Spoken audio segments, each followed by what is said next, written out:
that number one more time? It's 973-679.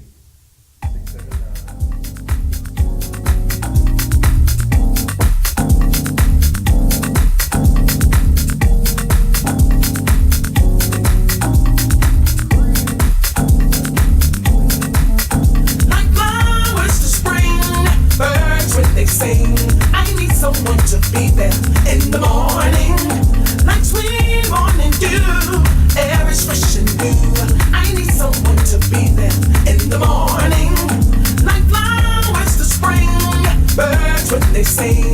I need someone to be there in the morning, like sweet morning dew, air is fresh and new. I need someone to be there in the morning. It's now after 5 and I'm waiting. You can't keep a girl that takes a painting. Oh yeah, I'm a queen and for you I can't stop now. Girl, your promises taught me to slow down. End of the show now. I'll be fine somehow. It's the spring, birds when they sing. I need someone to be there in the morning. I wanna be there.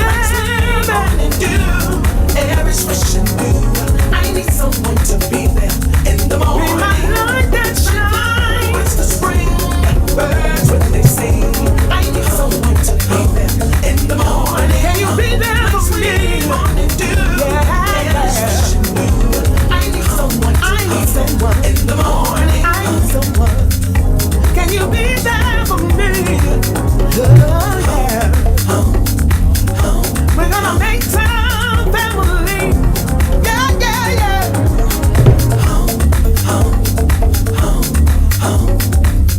Gonna take a walk outside and make amends with myself. A lady, she knows to God's self. Oh, yeah. I can't be a fool and believe in you. Oh, Lord.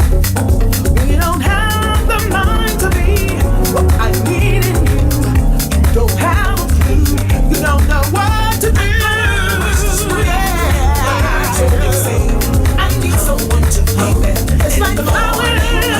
Like sweet morning dew, sweet dew, sweet dew. I need someone to be there in the morning, like flowers to spring, birds when they sing. I need someone to be there in the morning, like sweet morning dew, love me more, hold me more in the morning. I need you there, like flowers to spring, birds when they sing. I need someone to be there in the morning, like sweet morning dew. Take a chance. I need someone to be there in the morning.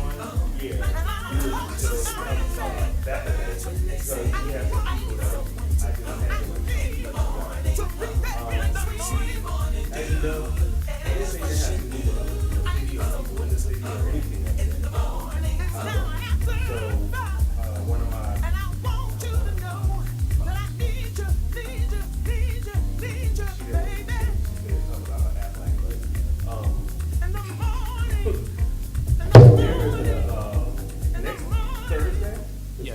Yes. It's 7 p.m. At 7 p.m., there will be a movie premiere at City Punch 12 for those of you who were in Newark or in the surrounding area. Newark, New Jersey, on the corner of Springfield Avenue and Virgin Street at 6 p.m. And the movie is called The Misconception. Misconception of Donald Jones. Donald Jones.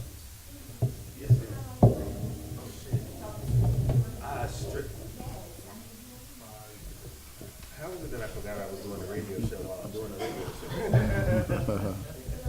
I think sometimes, you know what? It's Ciello's fault. Last week I was in there, this guy had on a t-shirt that said, I don't need them like, I brought that home with me. Bad habits. But yeah, so Next Thursday at 6 p.m., The Misconception of Donald Jones. Seven. What did I say? 7. You said I 6. said 6, 7. We'll get there early. You know. Don't miss half the movie coming at 7:30 or something because you think, anyway. But I'm gonna let everybody introduce themselves to you guys right now. Right here, immediately to my left, we have Keith. Gil Rushford. Abdul Hauser. Troy Poet Lewis. Tyshawn Farrar. all right, and this is the cast, the director, the writer, Yes. and you're the writer, producer, Writer and producer, yep, of the. of The Misconception of Donald Jones. Now, where did that come from? First of all, who is Donald Jones? I know, right? That's the question that everybody asks is, like, who is this guy? Like, how did I come up with this idea? I came up with the idea. I wanted to create, it's not a movie. It's a 3-part miniseries that I wrote. So Okay. I'm producing it as a TV show. And it's about it's a project about the misconception in America that, that young African American males, that we can't be more than what America knows us to be. We can be business minded. We can have dreams and aspirations. So Donald Jones is somewhat of a Robin Hood in the community of Harlem, where he's trying to do good in his community by inspiring, young business owners to come together and do good in his community. Where he's going through different trials and tribulations and obstacles is trying to prevent him from accomplishing his goal. So it's all kind of different twists and turns and things that's stopping him from being who he wants to be. And the misconception is you don't know if he's a drug dealer, you don't know if he's a good guy, you don't know what he's really about, because the way I wrote it, there's so many plots and twists where you can't really determine who he is. Is he good? Is he bad? We don't know until you check it out. Okay, so it's a 3-part series. Yes. Are all 3 parts going to be shown next week? Nah, so we're actually premiering episode 1 and episode 2 together as a collective whole. Okay. Yeah, so and then when I put it out, as far as out to the public streaming, it'll just be episode 1, then episode 2, and then episode 3 available. Okay, that's what's up. Yeah, so now, I'm sorry. No, it's not. Go ahead. How did you guys meet each other? Because it's an assortment of people. Was there an audition for this? Or it was word of mouth? How did you? I mean, it's crazy how we met. I just feel like the way the stars aligned. Some of us, we met on a set to another project that we were working on and cast on as actors. We did some stuff on the Fearless one that was produced in Newark. And me, I'm the kind of person where I like to network. So when I'm out, I like to connect with the people. So I connected with some of these great guys, and and I told them about some of the things that I was looking to do with my project and the kind of actors that I was looking for. And these guys, we connected, we stayed in touch, and that's how, it came about. This guy recommended this actor, this actress, and we're here. Is this most of the cast, or the other extras, or these the main It's characters? a few missing, yeah. It's a few missing, yeah. Okay, Yeah. so we're going to start with this gentleman right here. And which character do you play? I played the infamous evil Detective Shaw. Okay. Now, how did you get involved in acting? Wow. All right, so I guess real quick. I went to Essex County College, and my teacher, Crystal B. Waters, she watched me do basically the scene from Juice for Tupac, where he's like basically saying, we run from Rodamez, we run from everybody, and she gave me an A. And she asked me, did I, you might want to do this for a living. And that pretty much, started taking it serious. So it started from Essex County College, and then, going to different programs, and then Dramatic School of Arts in Bloomfield, and Breaking in Hollywood, that program in New York, and doing plays and things like that. So, but yeah, I guess my teacher, she got me started at Essex County College. Tell us people. Tyshawn L. Farrar. Okay, you're from the city of New York? I'm from East Orange. Thank you. This gentleman right here.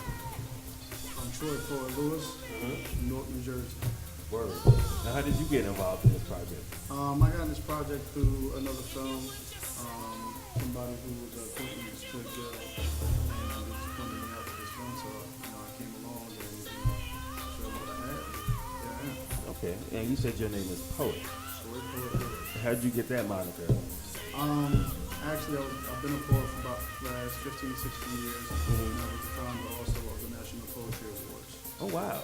Yeah. And plus, I was part of We Got Us. I'm still part of We Got Us. That's always going to be family, you know? So, yeah. That's what's up. And the gentleman in the corner, your name? Yeah, swing the mic around. My name is Abdul Hauser. Hey. Born and raised in North Jersey. Been here all my life. I currently reside in that's a story. Yes, that's a whole nother story. I'll get into that later. Okay. But how I got into this project? Actually, Tishawn mentioned before a certain role, and he told me about this project that Gil was creating, and I went to the audition and I got it right there on the spot.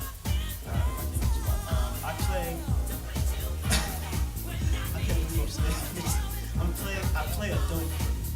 Okay. That's what they literally call me on the street, the dope.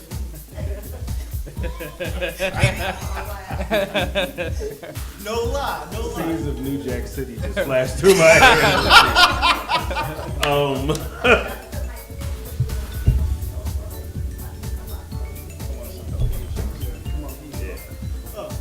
That's what they literally call me on the street in this project, the dope. Okay, and I forgot to ask you, Troy, what's your character? My character is Detective Morris. Okay, so these are the two cops in the movie. Oh, yeah. Okay. And how did you get involved with acting? Me? Yeah. Actually, Tishawn and I, we went to Essex County College together. Oh, okay. We had the same teacher. Oh man, she got me really interested in that. It was like my favorite class. I just couldn't wait to be there Tuesdays and Thursdays. I think it was Tuesdays and Thursdays. Right? Tuesdays and Thursdays, I'll just be like working on my monologue. But I think she'd be proud watching us right now. If she can see us. Professor Waters, look at us now. That's all I can say. That's all I'm saying. I tell you, the broadcast will be in 232 countries, so there's an opportunity for her to see it. The gentleman in the back. Slide that mic over to him. Hi. My name is Keith, Keith Farmer Jr. I played Donald Jones in the Misconception of Donald Jones. Okay. Yeah. So I got into acting. I did something way back when I was 12. It was called Home. It was a documentary. It was on the Sundance Channel. You kind of catch it now. Probably sometime they'll show it. But I got into acting. It's kind of like a sad story. My mother had passed away when I was 23 going on 24. And I was just sitting down and I was just like, well, what am I going to do? And I was looking at TV. I said, Google acting. And then I found New Jersey School of Dramatic Arts in Bloomfield, where I met Tishawn. And then I was just like, I was in class and I was going through a tough time. And I was just like, I don't even call him Tishawn. Everybody know I call him Yoda because this guy's wise. Is this guy? So I'm like, he pulled me aside and he was just like, yo, I don't know what's going through, man, but you got it. And I didn't think I had it, but he believed in me, and I was just like, yo, push, and I just pushed, and then even to this project, we actually were all on the same project. I think we were on the Fearless one, I believe. We all did the Fearless one, and then the Fearless one, me and Tishawn, I did Breaking into Hollywood with Tishawn. Well, after Tishawn, I got a commercial agent there, and then after that, he was like, yo, I'm gonna introduce you to my guy Gil. And then I met Gil, and then we were on Corey. Me and Tishawn were on Corey. And then I was only supposed to be like a 2-second thing. Then it went from a 2-second thing to a bigger role. Then the bigger role, Gil approached me. He was like, yo, I got something. I want you to Misconception Donald Jones. I'm like, yo, you want me to audition? He was like, yeah, but nah, I did this for you. I'm like, all right, G, you sure? And then he just like, kind of giving me homework. And then he was like, yo, watch this. And I just kept building upon what I watched, and I kind of emulated him, on this, and I was just, and here we are now. Yeah. Boy, Key, aka Key Too Talented. I'm the director behind it. Me and Gil, we met on his cousin's video shoot. Behind the camera, not in front of it? Yeah, I'm behind the camera. Wow. Director, DP, editor. So yeah, that's how we met in Harlem. Shooting the music video for his cousin. Oh, wow, okay. Yeah, we chopped it up. He liked what I did when he saw the final edit, and yeah, we've been rocking. Me, I got into film actually by chance. I've been in the music industry for a while, and somebody threw me a camera and told me I had 2 weeks to learn. And then from there, because I've been in the industry, I just started hitting up my friends. So behind the scenes, I worked on a project before this on Amazon. I worked on a documentary that won an award. Behind the scenes, I just shoot everything basically. So, but this is our baby that we're putting out. So we're all excited to see what happens, see how you guys receive it. And finally, right here. De Niro. My name is Crystal De Niro Simmons. I'm the writer, creative director of North Housing Authority. And my film is like one year now. So I'll say if you got a project that you able to complete and you get through it alive, because people don't understand like the turbulence when it comes to making a film. And I'm just telling y'all that because I'm about to start another one. It's not my first one. But you have to stay to it. You understand? And I do music too. I did music too, but I needed another lane. So I wanted to create my own lane, and that's what made me go into film. And I took a film and did it about my community, which was the whole north. And it was about a housing complex of a little girl moving from a suburban community where her mother falling on hard times and probably had hit the welfare board up a couple of times.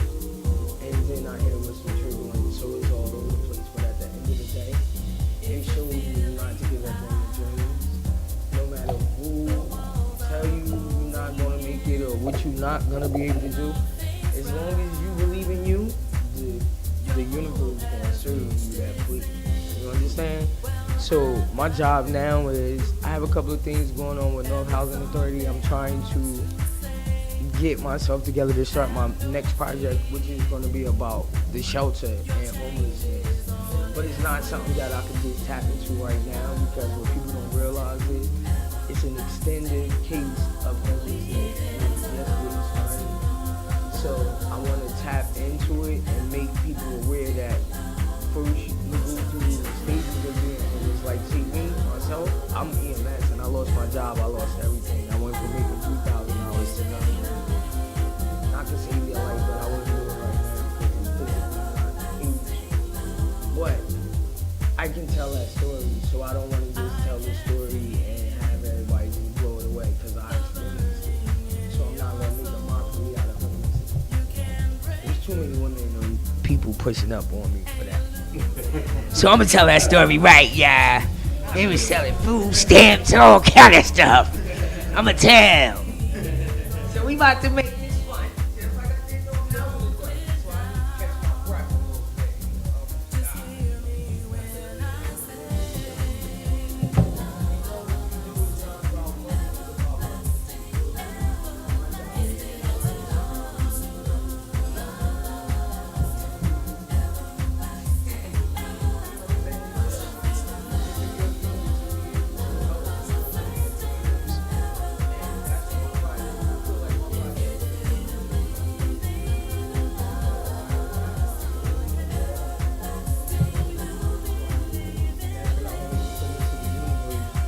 So you see how you said that each one of y'all tagged it and that energy radiated? That means you got something.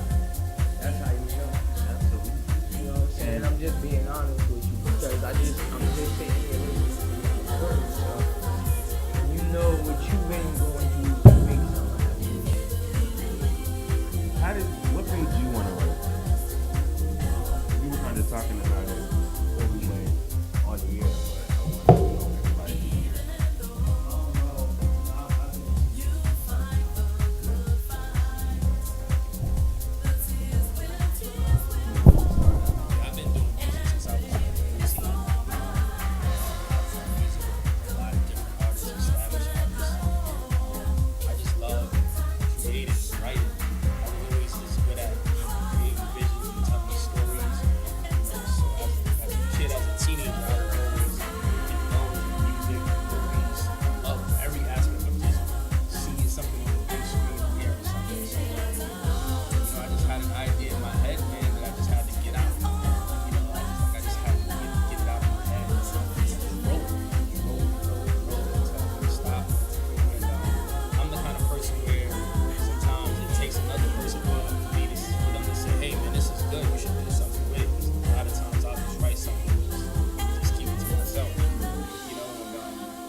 should do something with this. You should put it out. You know, the world needs to see this. They need to hear this story.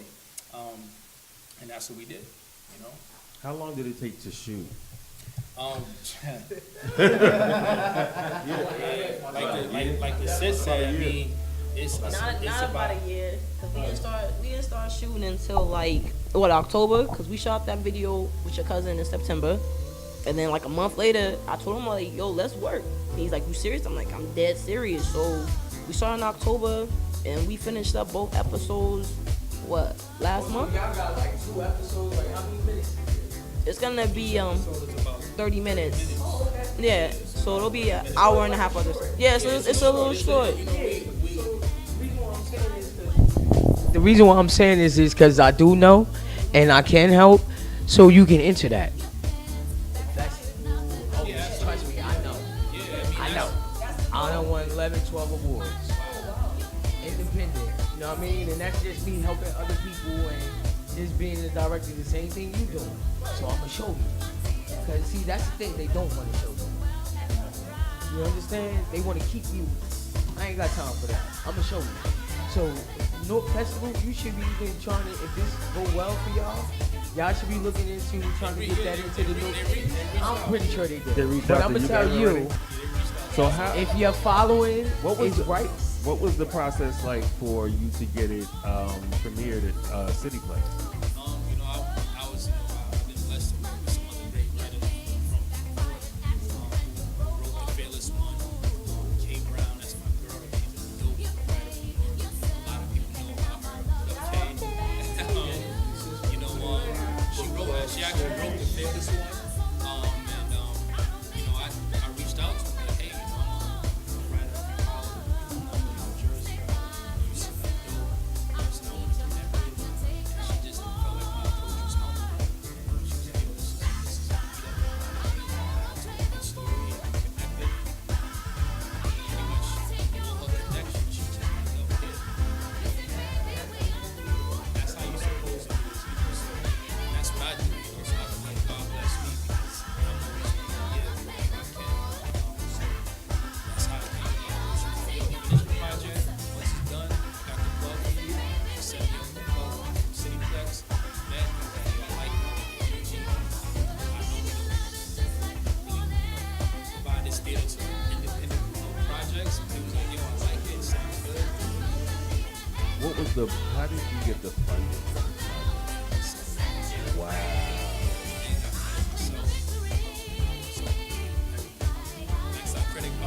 I was about to say, like, you know, transfer money from this savings to that. the way my savings is set up. Yeah. Cash apps, everything. So, Wow. you know, just blessed, man. I'm just really blessed. Because, like she said, man, it's tough to shoot a project and to actually have these guys take no money. I paid them with food. I can't pay you, but I can feed you. Right. So, yeah. So these guys are like, man, this cast is phenomenal. Like, these guys are so amazing. Shit, like, you can tell the difference between an independent project and something like shot in the air. You can tell the difference between acting, characters, writing. You watch this, it's tough to watch you they craft scenes. Great, man. Like, these guys, you know, it's phenomenal. And I give them praise because they killed it.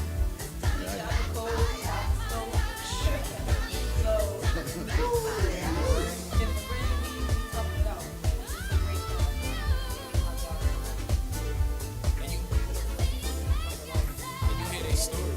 They, you know, these guys, they went to school for this. They took their craft serious. How they all met. They all went to the same Essex County College. You know, they all met in different, you know, just different opportunities. And so these guys are not something that they can say, I want to be an actor. But they hear this. And they say, hey man, this is something that we can look for something. You know, to provide an opportunity for us to showcase our craft.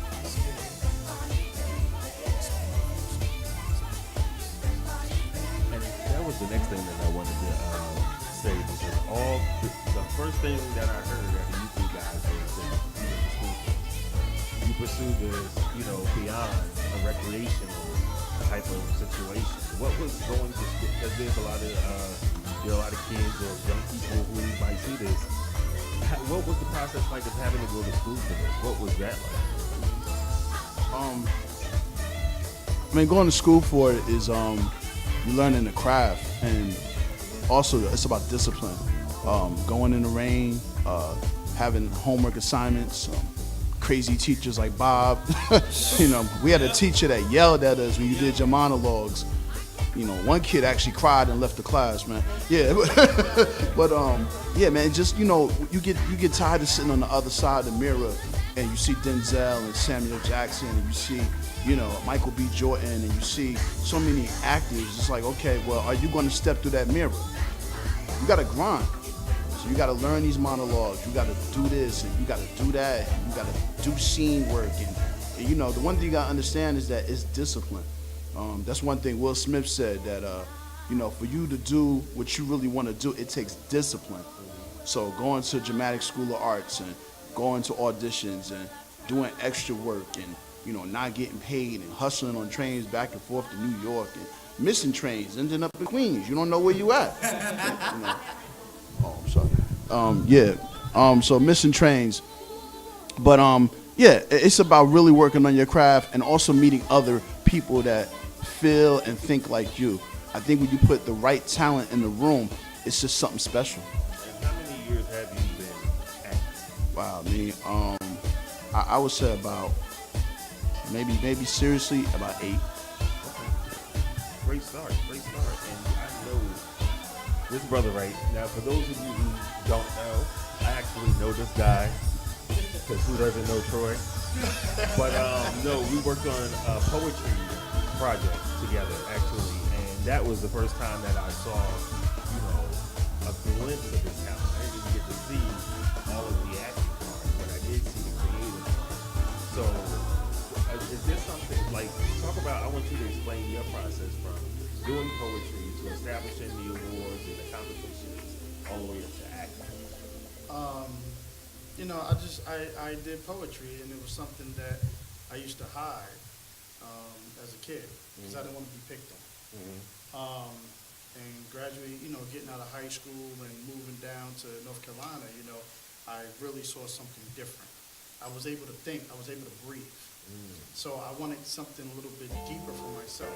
So I started going to open mics, and you start seeing the same people, start hearing the same things. So I was like, I want something different.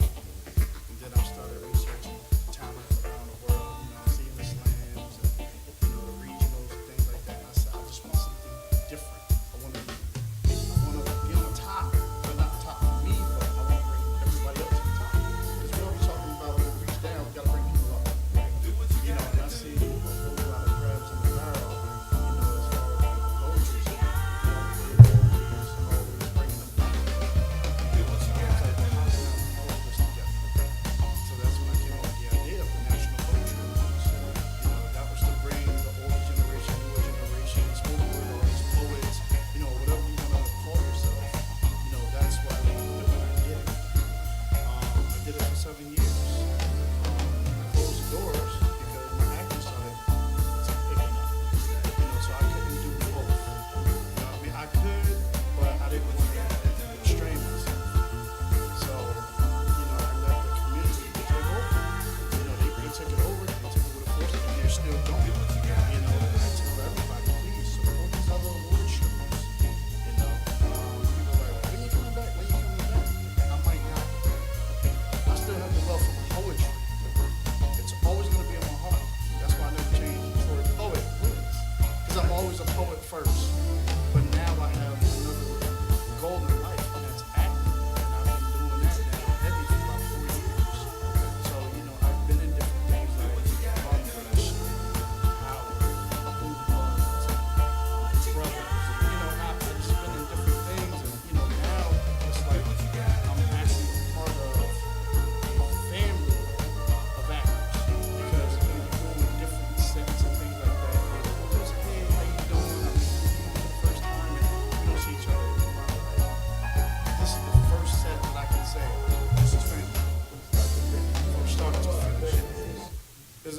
You know, I pull up and it's like, okay, who am I gonna talk about now?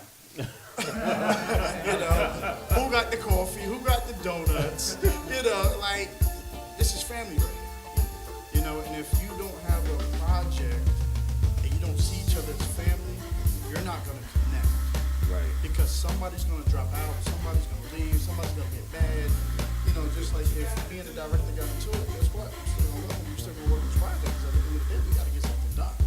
You know, I can say, hey, that's my cousin. Now we're fighting. But at the end of the day, we're still family. So this project is family, man. You know, so June 28th. Misconception down the Jones. That's great.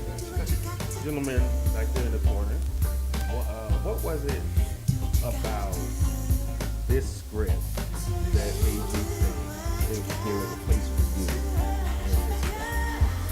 Well, I don't know, I guess for me, I wanted to I guess for me, I wanted to take the side of this certain character. Because I think that like a lot of characters, they just trash, you know, like nobody.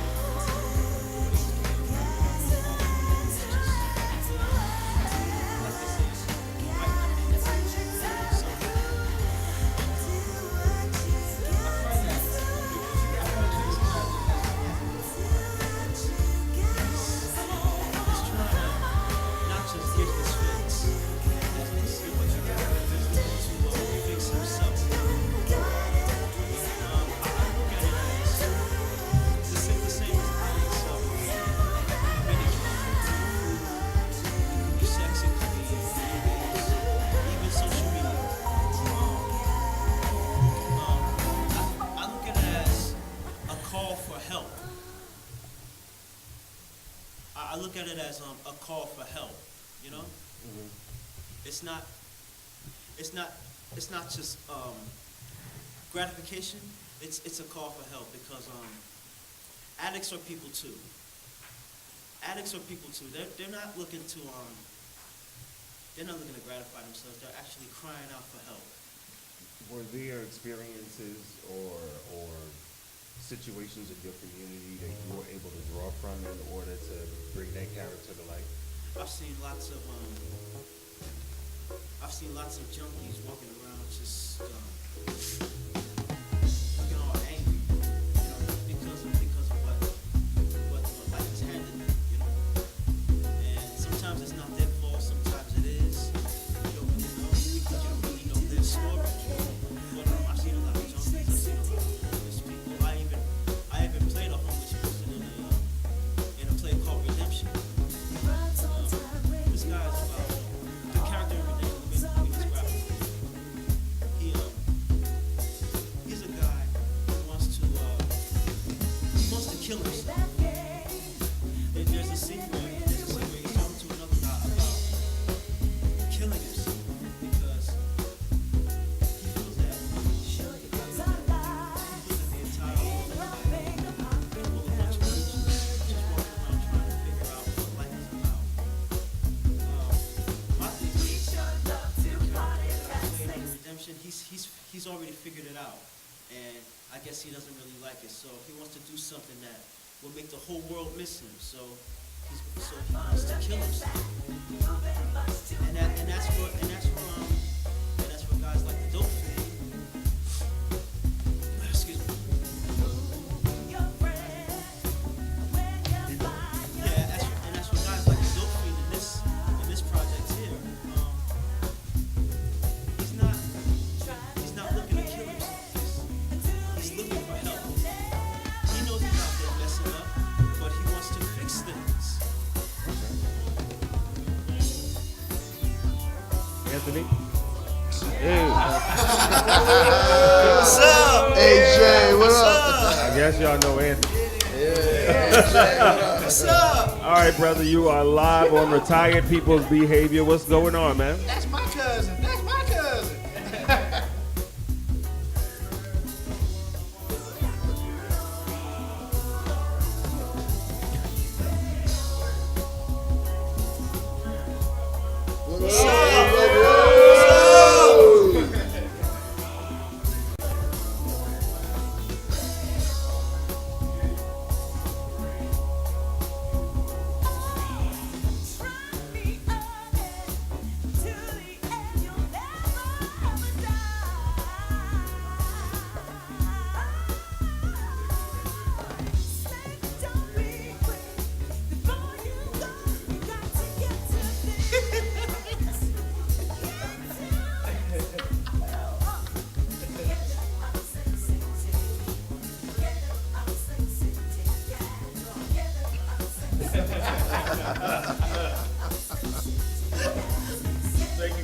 calling, brother.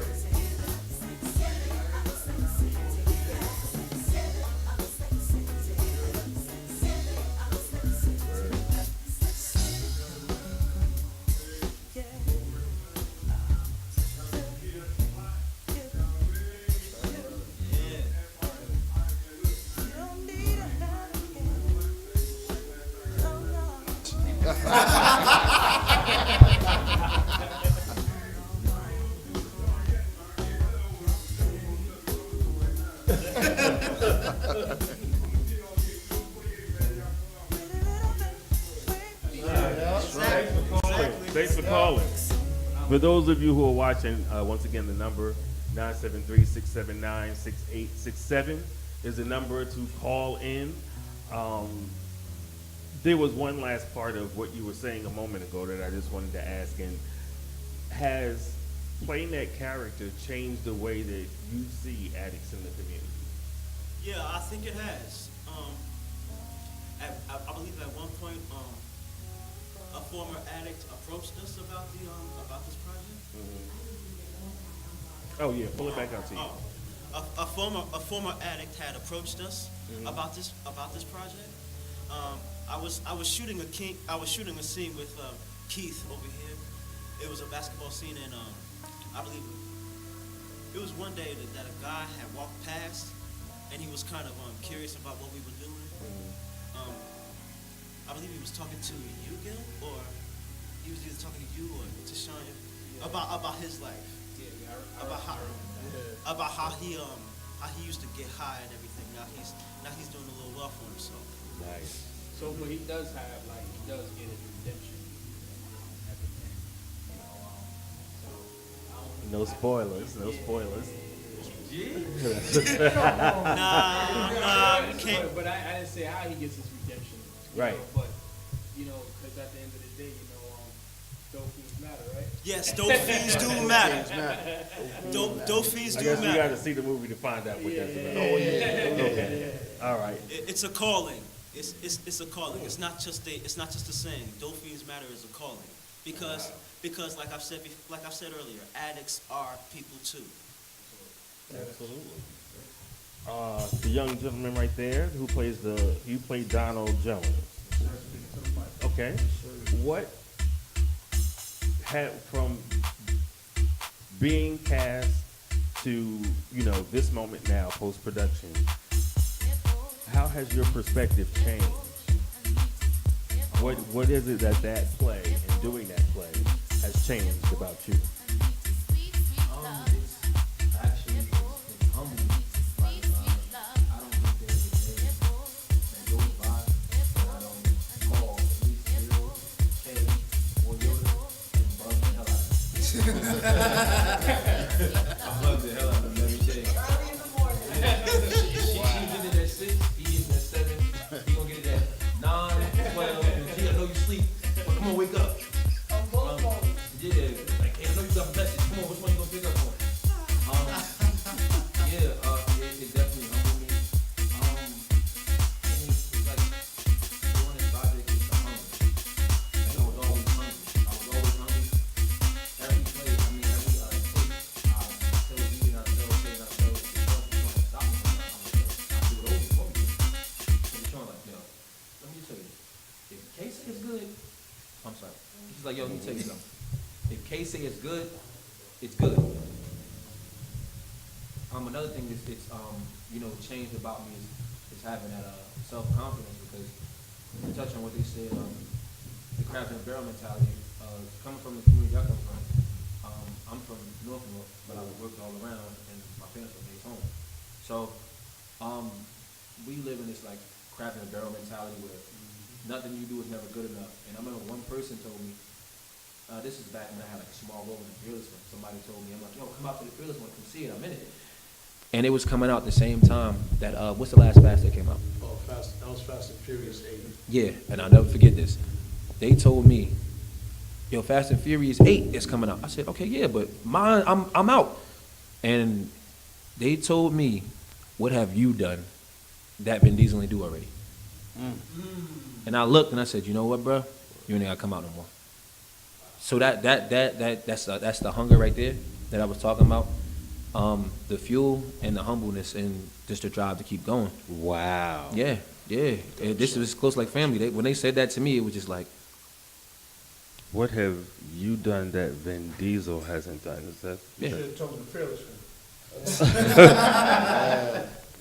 It gives you one of those moments where you gotta stop and be like, damn.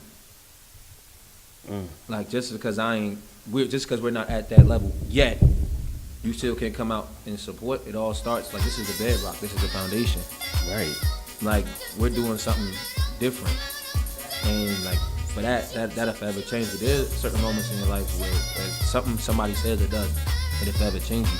That'll forever change me. And doing this project and being with this cast, and these are my big brothers. Cause I'm probably going to here, so I can't. But these are my biggest brothers. And this is like my big sister's like bully. So this year, That's a bully. you kick my ass, y'all. But like just being around everybody, this is a life-changing moment because, like you said, this is something you'll never get. Like you can't find it like this. You can get a cash anywhere, but you can't find a family like this. You won't find a family like this. Okay. You said that you were doing music first, and a couple of you have said that you were doing music prior to getting involved in this. What is it? What is it that made you want to transition, or is there something that made you want to transition? It's kind of funny. I was about 16. My cousin was dating this producer at the time, and he had a camera. So he used to edit, and I was always interested.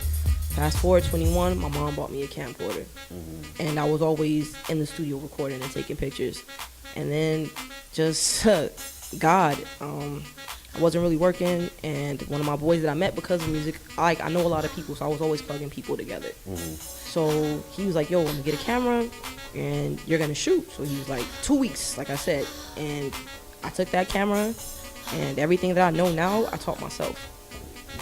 And I just studied behind other people that I was close to who also did music, that also did videos, and they put me on other projects. They introduced me to people. Like, I got gigs without ever having to show what I could do, just off the strength of that person saying, my sister's gonna shoot it. Never seen what I've done, didn't know me from a hole in the wall, but I was getting paid gigs like that. And I never really put out what I used to do. And I had a whole bunch of stuff. My terabyte crashed, and yeah, I learned I had to start putting stuff out. And started putting stuff out, and people have been receptive to it, and it just opened more doors. And music is really opening a lot of doors still, because I do a lot of stuff with music still, and I just do a balance between music and movies, and I love them both. I just love being behind the camera. I love editing.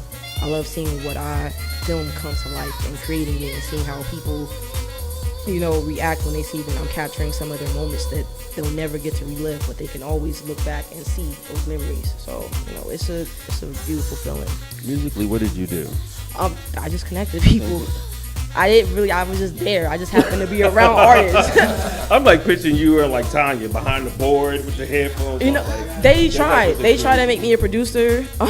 They tried to make me do engineering. It just wasn't my thing, but I always drew talented people from a young age. I have friends that are on TV now. We grew up together, but it's just my energy. I've attracted like-minded people, and they've been rappers, singers, producers, and I just always was the person to plug them. So I was always in studios. And it was like, what does she do?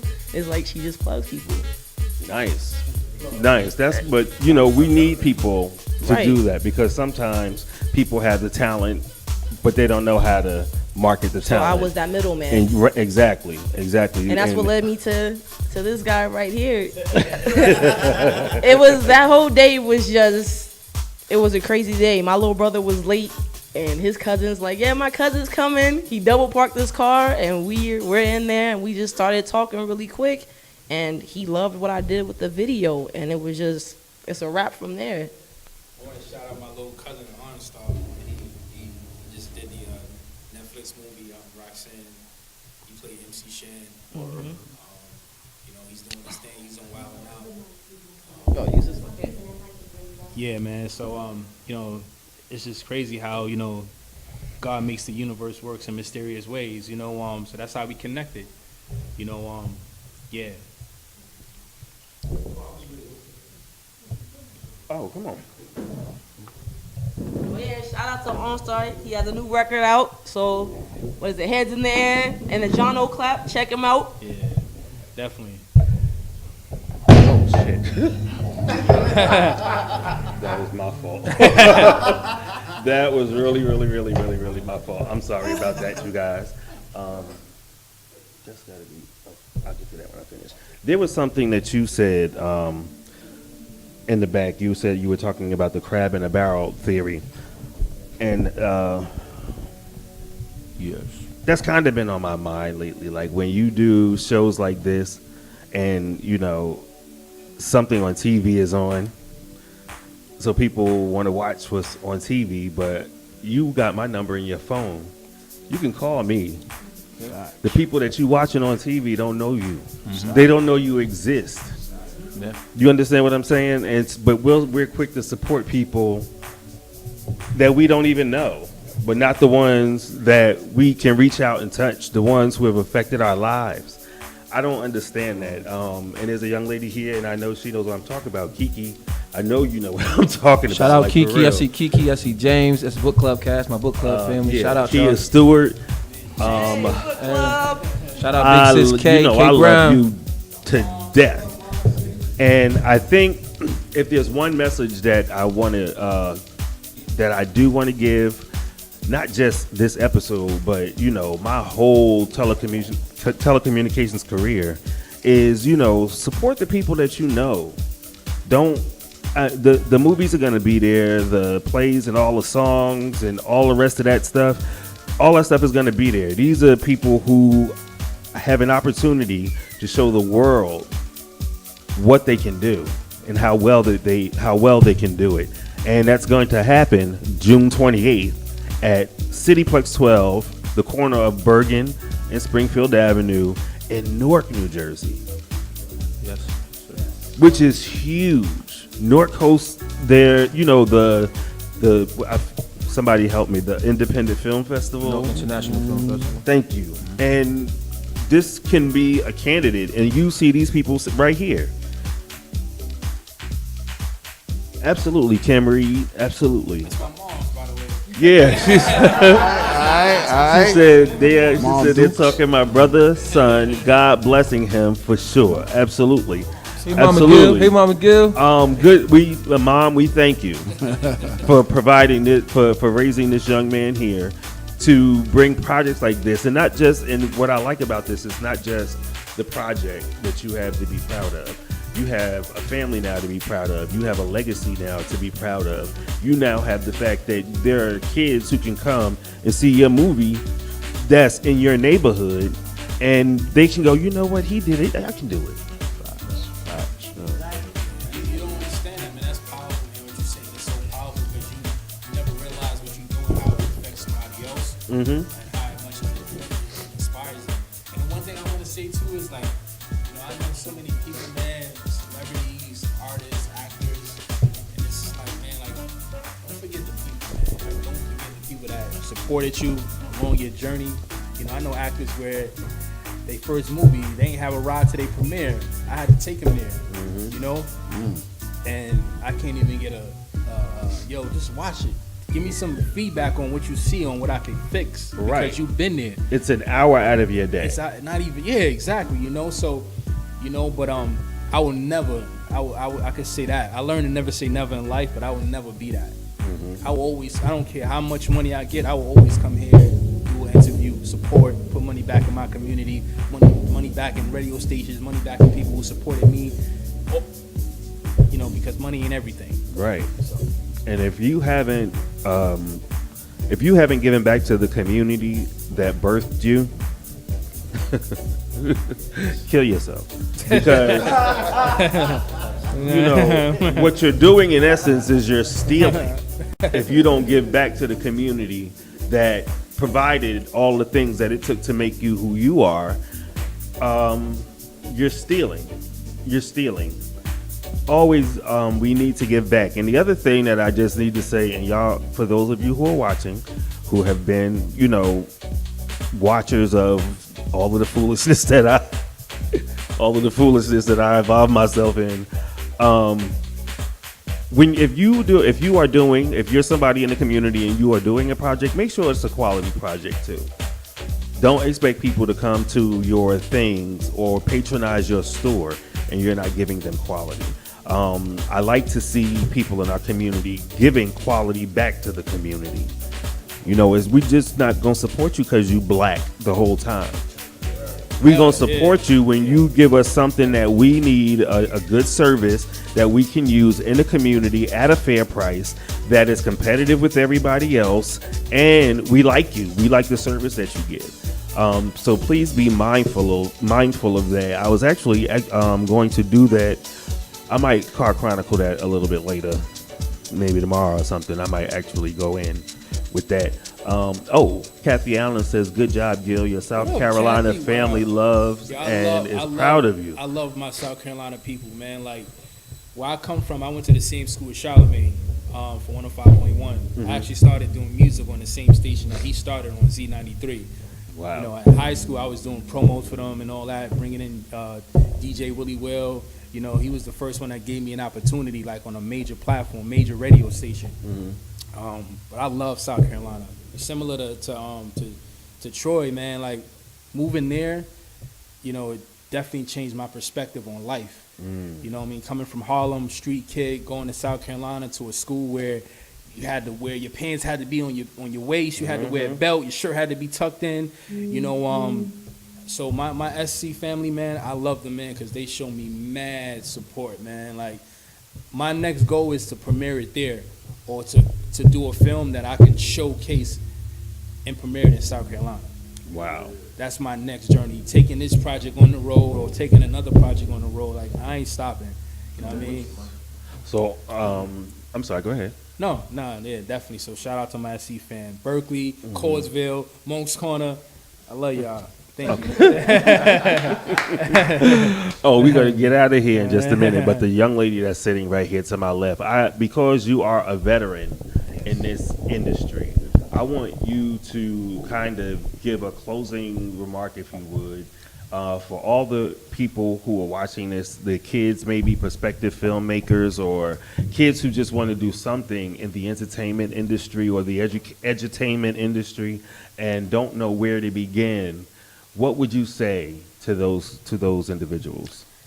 I would say find people that's already committed to it and doing it passionate already, because the people that's already committed to it is going to basically lead you in the right direction.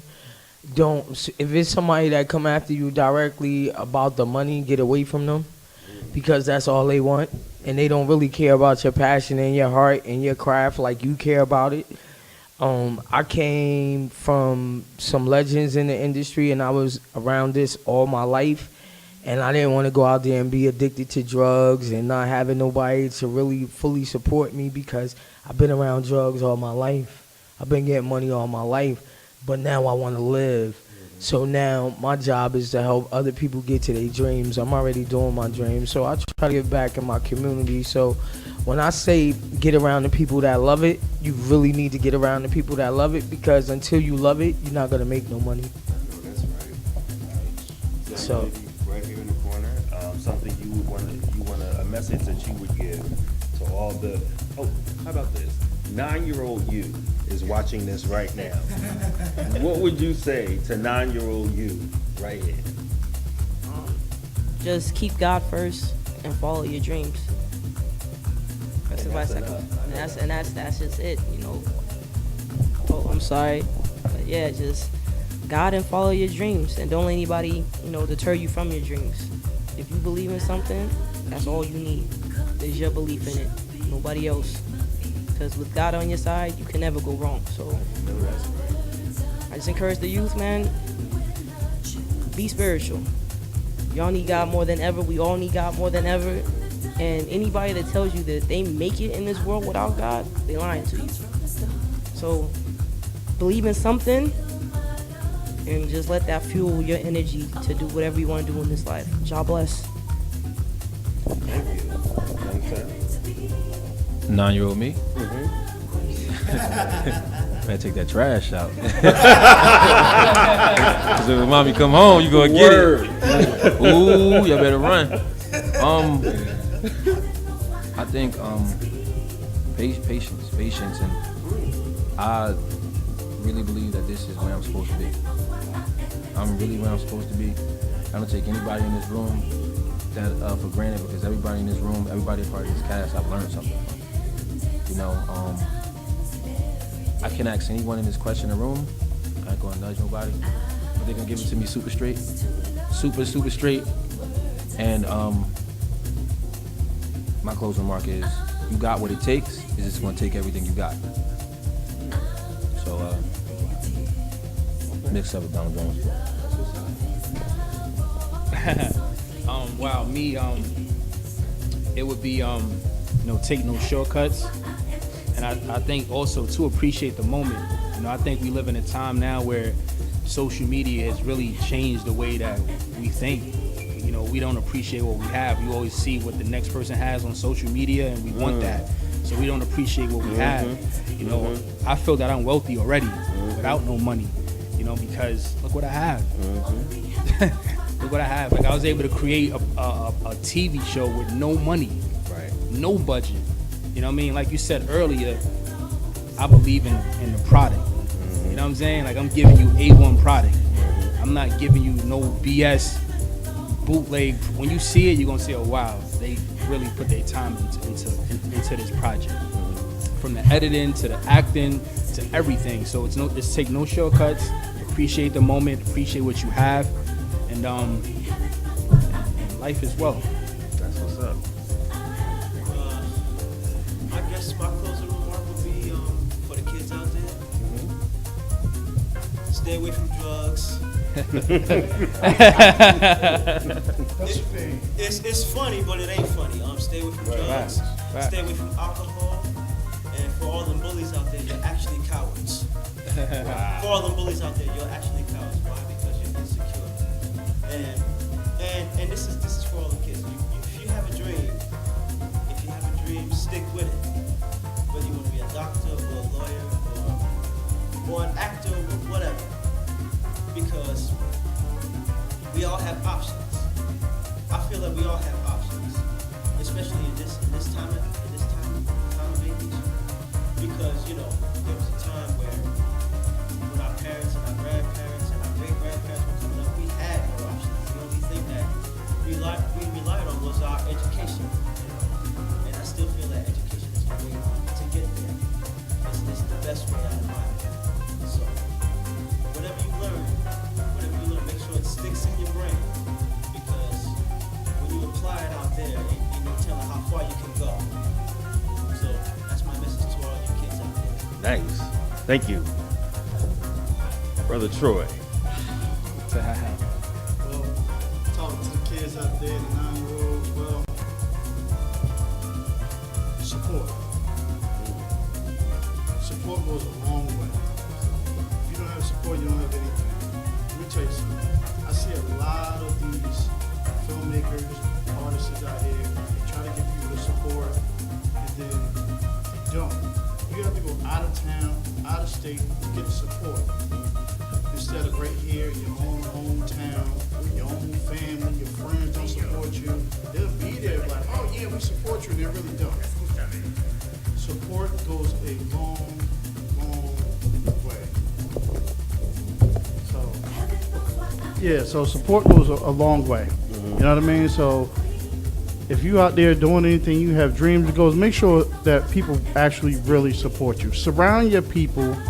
So, make sure you surround yourself with people who's positive. Make sure they support your dreams like you support theirs. Don't just look for support and don't give it. Because when you look for that support and you doing a movie or you dropping an album, guess what? I'm not going to support you because you didn't support me, and that's not the way it should be. I supported you. So you should support me, and that's the way it should go. But a lot of people don't understand that. It's all about self now. Back in the day, that's how a lot of these groups, they made it, because they supported one another. They did collaborations together. They did favors for each other. Nowadays is, oh, well, he from Irvington, so I'm not going to support him. Right. But then when he up on a big screen, oh, yo, you should have put me up in the movie. That's not how it works. Tell 'em. If you want support, you got to give support. Word. That's facts. That's what's up. Thank you, sir. And last but certainly not least, Yoda. Is that what it is? Is Yoda? All right, so yo, dreams without goals, it's just dreams. Sometimes praying ain't enough. You gotta get off your ass and you gotta go. You gotta really go. You're a child of God. You're special. You're black. You hold your head up. You're beautiful. You're strong. You're magical. Dream. Hold on to that dream. I don't care what nobody say. I don't care who it is. You fight for your dream. You want to be an actor. You want to be a lawyer. You want to be a doctor. You want to be a chef. That's what you do. You don't listen to nobody. You dream.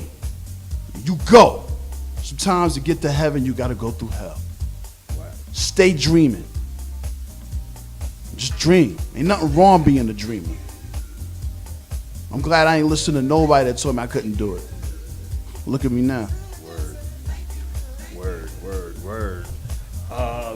Yeah, we gonna Somebody hit that seems applause upset. on the situation. I wanna first. I need to thank this entire cast. You guys are absolutely phenomenal. I can't wait to see this next Thursday. If half the energy and positivity that they brought here is in the movie, then it's going to be.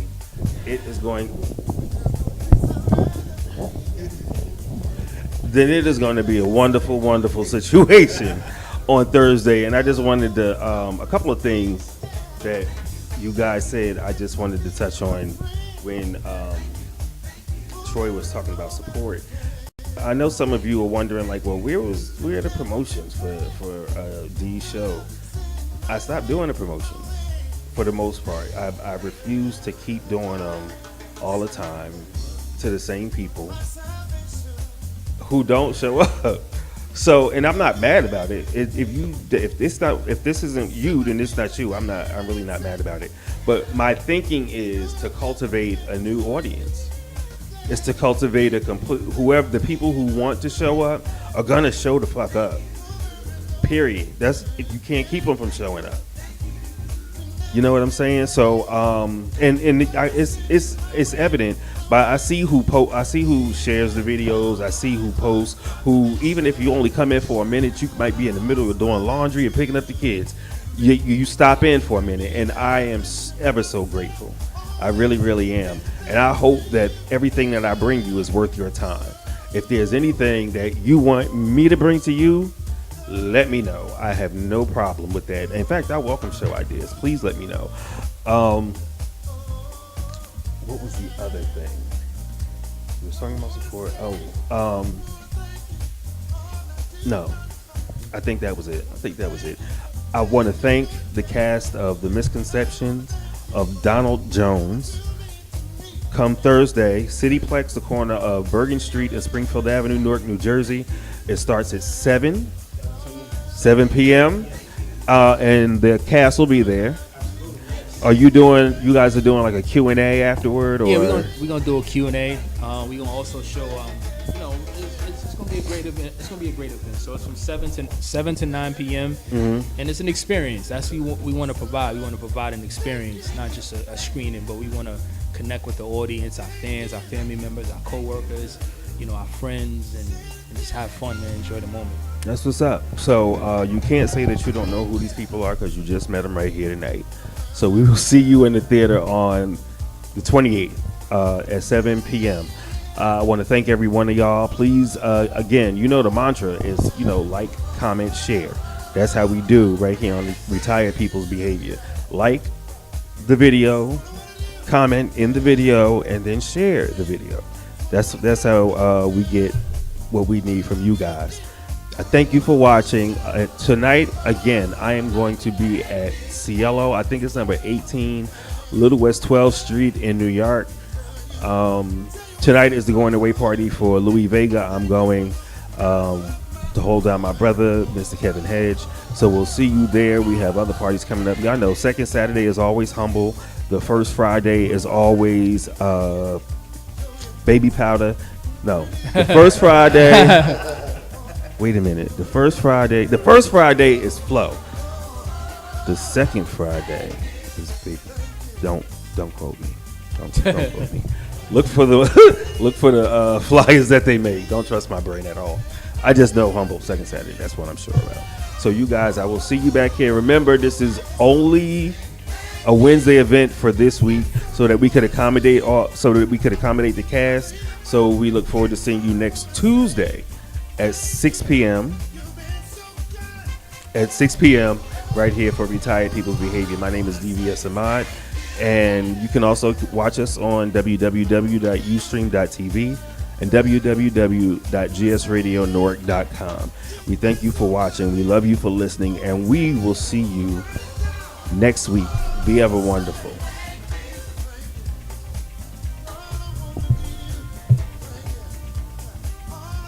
I will. Tell you what I feel, tell you what I do.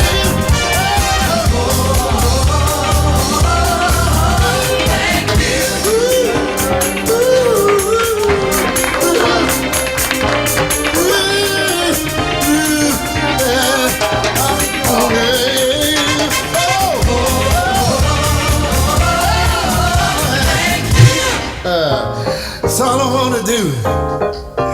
Don't want nothing from you. Giving me everything I need. No, I wanna tell me and say, thank you. All of my life, you've been there. All of my days, you make me smile. Hey, I just wanna say thank you. My. All I wanna tell you is thank you. All I wanna do is thank you. That's all. All I wanna thank you. Thank you.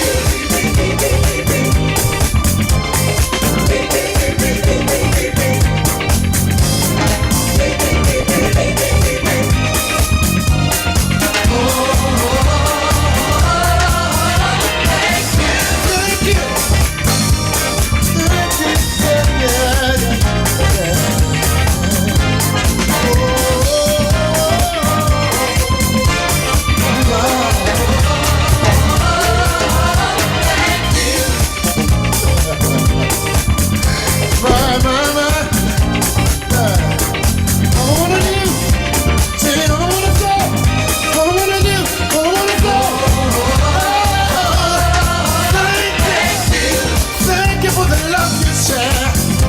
Thank you for the guidance and all that you